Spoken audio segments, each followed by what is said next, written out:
Hey, welcome back to the Disney Plus Everyday Challenge, and today we have Prowlers of the Everglades, not Daredevil Born Again, because when I realized what time it was only premiering, like 6 p.m. on the Pacific time zone, that meant that it was. I try to get these done before 3 o'clock in the afternoon. Number 169 was the number that we had yesterday, and so 169 is Prowlers of the Everglades. Just proving that to you right there, that I didn't pick it myself. But yeah, stop. No, go. There we go. Prowlers of the Everglades is a true life adventure. This is from 1953. Yeah, it's 1953. It's only 32 minutes. It's a documentary about alligators in the Everglades. Who thought? Who would have thunk it?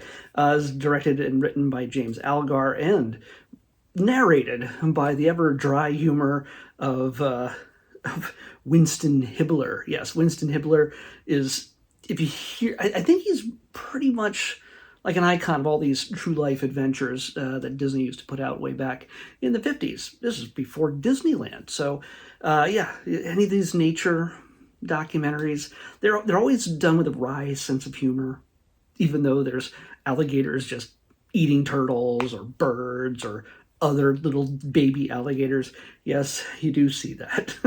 This is an older film. It's 4:3 aspect ratio. It's meant for a television.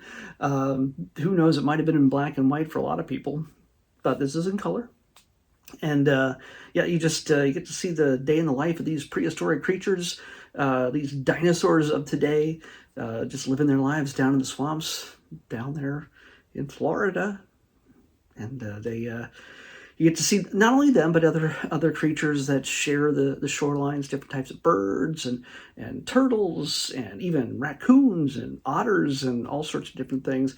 There's some things that just never seen before. There's a point where a female alligator can lay like 100 eggs at a shot, and most of them are not going to make it. So sometimes the father just shows up, or another competing alligator who is hungry and will eat all of the brood, basically every single one of the eggs, or most of them if they can, before they can be fought off.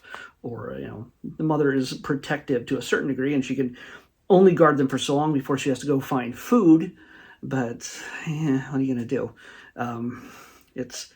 She has to leave them unprotected sometimes, and that leads to trouble. So sometimes, what is it? Little skunks, spotted skunks. We're trying to break them. They don't have great vision, and they're not super smart. But you see them kicking these things around and thinking they're going to break them, but they don't break easily. The raccoon, though, is a little bit bigger and a little bit stronger, and knows how to crack one of those things open before it can run away, before it can get eaten.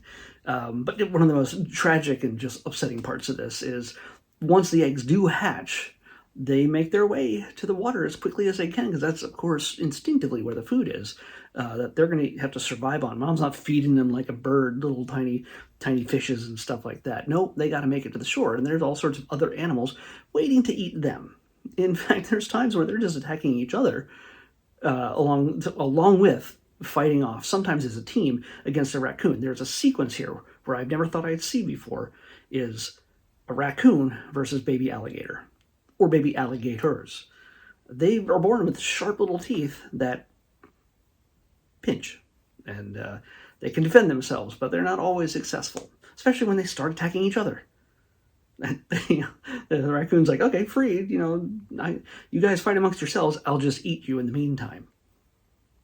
So, but when the bull alligator is just sort of waiting by the shore, waiting for these little guys to come by, he just starts snatching them up and swallowing them, biting them in half and swallowing them.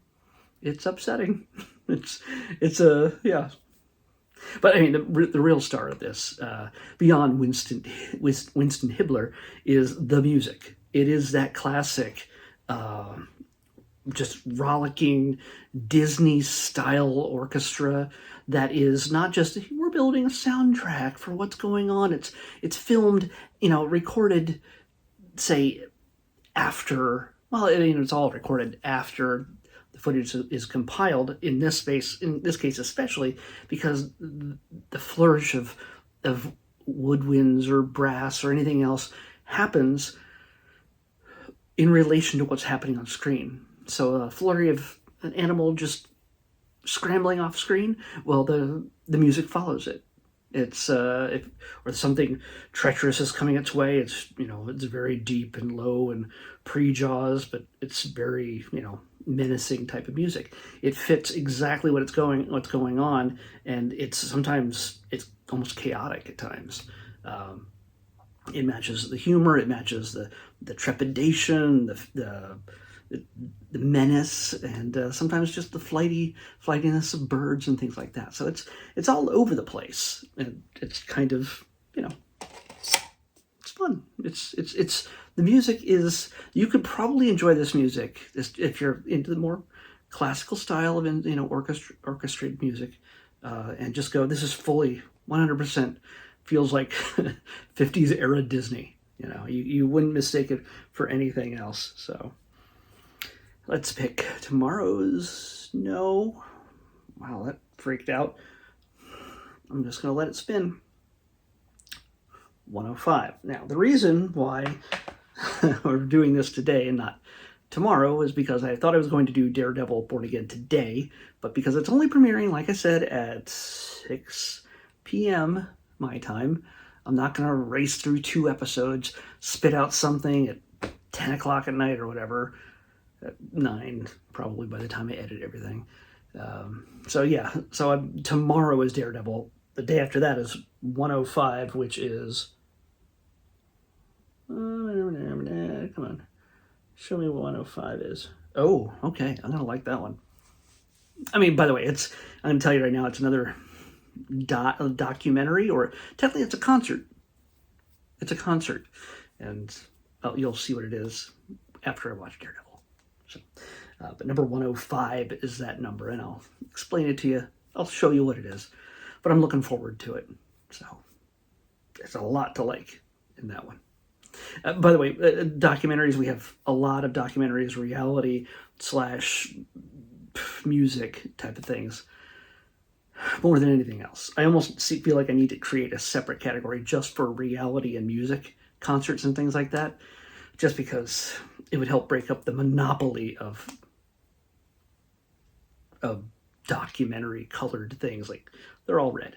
More than half of everything we have left is documentary, reality, and music.